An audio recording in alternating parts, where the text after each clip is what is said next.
Gente, Raquel da Educação Canina, tô de volta para mais uma live surpresa com vocês. Eu tava com algumas coisas na cabeça e resolvi fazer uma live que eu acho que é a maneira mais legal de explicar isso tudo para vocês. Desde que eu cheguei aqui eu falei que eu ia contar para vocês, né, como é que as coisas estão fluindo e como é o mercado de adestramento aqui nos Estados Unidos e o que eu descobri até agora. Então, nesses últimos dias eu fiquei dando uma pesquisada sobre como as coisas funcionam aqui e eu notei algumas coisas que são bem interessantes e eu acho legal compartilhar com vocês. Muito do que a gente sempre viu no mercado brasileiro sempre foi uma cópia de muita coisa que existe em outros lugares, não só aqui, mas em países da Europa e por aí vai.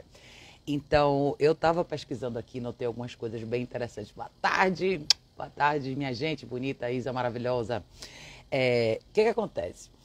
Eu voltei a pensar um pouco na época, né, no Brasil, quando os daycares para os cachorros, as creches, né, viraram populares e por que elas viraram populares. Aqui nos Estados Unidos tem duas facções de serviços que a gente encontra bastante, duas ou três, né? Mas a gente tem a parte de hospedagem, muitas empresas fazem só hospedagem e muitas empresas fazem hospedagem. Boa tarde, meu anjo, boa tarde, boa tarde.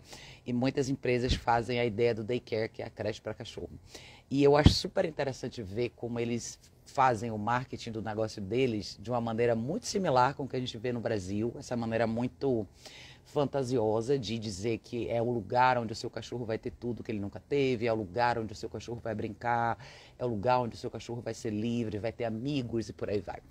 Então, isso a gente também vê por aqui. Eu acho super interessante porque isso também é uma fuga de realidade. Talvez um dos motivos pelos quais eu falo tanto sobre algumas questões que são primordiais no adestramento e eu falo bastante sobre a inclusão do cão na vida de família, é porque as pessoas continuam acreditando ou querendo, né, acreditar que a solução para os cães está numa vida completamente diferente da delas. Vejam que isso foi a razão pela qual a ideia das creches para cães ficaram tão populares. Porque, principalmente em cidades como São Paulo, ou qualquer outra cidade maior do Brasil, onde os cães passam bastante tempo dentro de apartamentos, as pessoas imaginavam, mas eu quero ter o cachorro, mas essa não é uma vida legal para o meu cachorro. Deixa eu procurar quais são as outras alternativas que eu tenho para ele. Vejam que aí de cara já existe uma disparidade de expectativa, que é eu quero ter o cachorro, mas ao mesmo tempo eu não acho que a minha vida com o cachorro poderia proporcionar para esse cachorro o que ele precisa. Existe uma diferença muito grande entre a gente pensar no animal predatório selvagem, o que seria o ideal para ele, que está longe de ser o daycare, uma coisa muito mais complexa na natureza, versus você negar a sua realidade, que é ter o cachorro dentro do seu apartamento e fazer dar certo ali. Seja apartamento, seja casa, seja qualquer outra coisa. Essa foi a avenida principal que fez com que decolasse a ideia dos daycares no mundo inteiro. Porque eles vendem uma coisa extremamente fantasiosa. E aqui no Texas, como eu falei para vocês, tudo é muito grande, né? Inclusive, eu vou visitar um espaço desse terça-feira que vem, para vocês verem como é que é. São espaços enormes, maravilhosos, gramados imensos e com canis grandes. Então, a ideia é o cachorro passar o dia lá e fazer tudo que ele não pode fazer em casa. Por que eu tenho um problema com isso? Porque isso não ajuda em nada o treinamento e a adaptação do cachorro e a evolução do cachorro dentro do contexto familiar.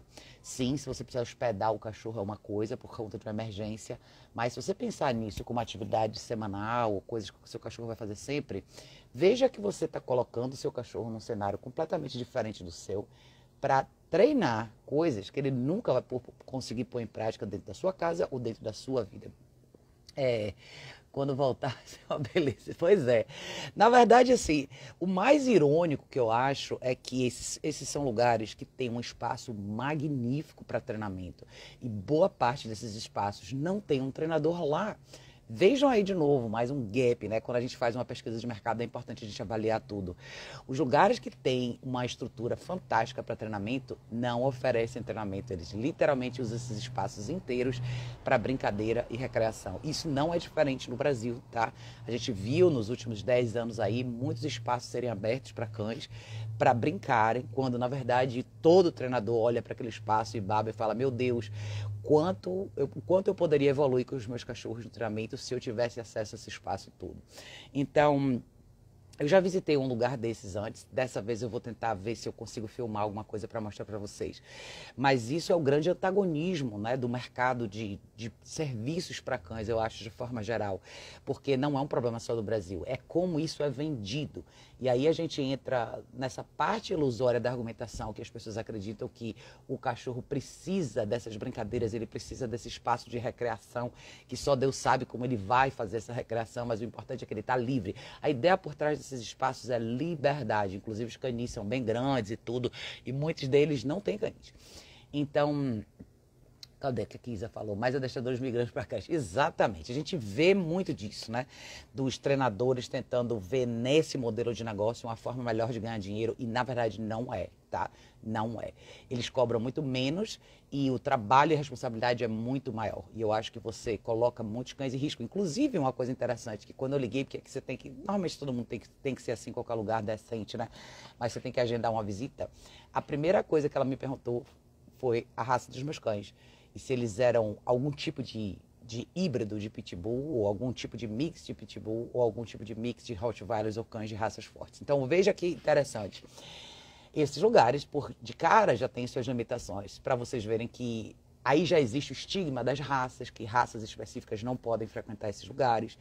E a mesma coisa a gente vê no Brasil. Então, é aquela ideia do, tudo muito bom, tudo muito bonito, tudo muito divertido, tudo muito colorido, mas para alguns cachorros, não para todos, né?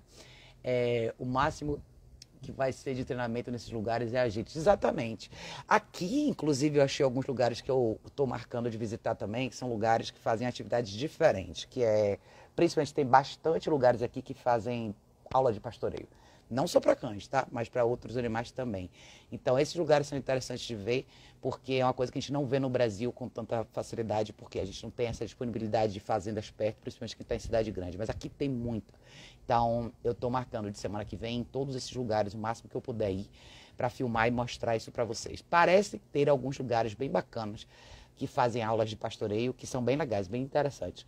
Então, eu quero ver se eu agendo para mostrar isso para vocês também. Mas, no final das contas, o que eu quero argumentar com vocês e quero fazer vocês pensarem um pouquinho quando um adestrador sério entra na sua vida e ele te mostra coisas importantes para fazer seu cão ser incluído na sua vida de verdade, muitas pessoas, e inclusive muitos adestradores, têm esse conflito. Qual que é esse conflito? Mas o meu cachorro vai ficar muito tempo parado, Raquel. Ele vai ficar muito tempo sentado, ele vai ficar muito tempo deitado, ele vai passar tempo na caixa de transporte. Isso não é ruim. Não, isso não é ruim, gente. Isso não é ruim. Eu queria muito que vocês entenderem isso, tá? Vocês entendessem isso. A gente trabalha, a gente tem outras atividades para fazer, a gente tem coisas diferentes para fazer mesmo quando a gente não está trabalhando em casa. E quando a gente não entende a importância da parte passiva do treinamento, que exige muita direção e prática, a gente nunca consegue, de fato, encaixar o cachorro na vida que a gente tem. Porque é quando a gente tem aquele cachorro que não consegue ficar literalmente parado. Porque ele nunca praticou isso, ele nunca entendeu a importância e o lugar desse tipo de treinamento dentro da vida dele.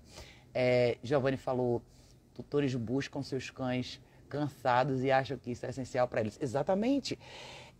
Você mascara um problema, né? Eu sempre falei, desde que começou a ideia de todo mundo trabalhar em casa, que não é uma coisa nova, mas ficou mais popular agora, muita gente se viu de frente com a realidade que não conhecia, que agora eu tenho que passar o dia inteiro com o meu cachorro, agora eu tenho que conviver com ele, e agora eu entendo que ele é um problema muito maior do que eu imaginava.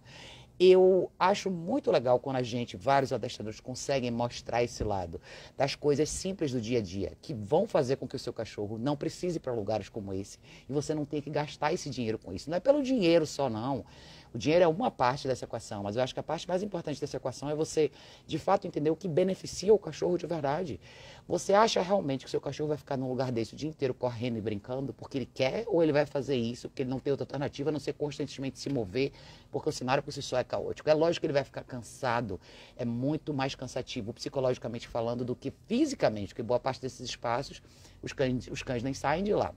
Mas dentro de casa, o desgaste psicológico, se é que a gente pode colocar nessa terminologia, é muito mais útil e tem um elemento de aprendizado muito maior para o cachorro, porque aquilo ali faz com que ele consiga, de fato, ficar adaptado à vida que você tem.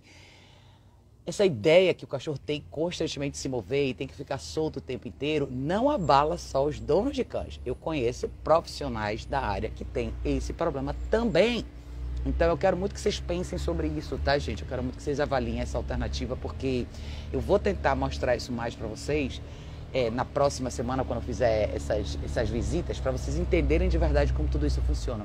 Eu estou nesse momento com as minhas no Place aqui, e trabalhando e participando da live. É isso aí, cara. Essas coisas fazem parte do dia a dia da gente, tá?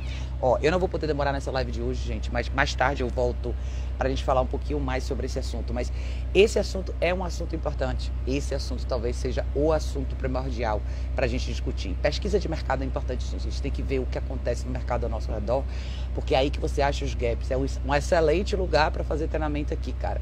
Principalmente por causa disso, porque ainda tem essa camada muito grande de pessoas envolvidas nesse tipo de mercado. Ou seja, todos esses cães desses lugares são excelentes candidatos a um bom treinamento. É isso que eu quero que vocês tenham em mente, tá bom, gente? Não vou demorar muito aqui agora, porque eu tenho que fazer umas coisas, mas mais tarde eu volto pra gente conversar um pouquinho mais. Se você observar cães de rua também, ficam juntos, na maioria das vezes, dormindo. Exatamente. Pensem nisso, tá, gente? Se vocês quiserem deixar mais perguntas relacionadas a isso, deixa aqui.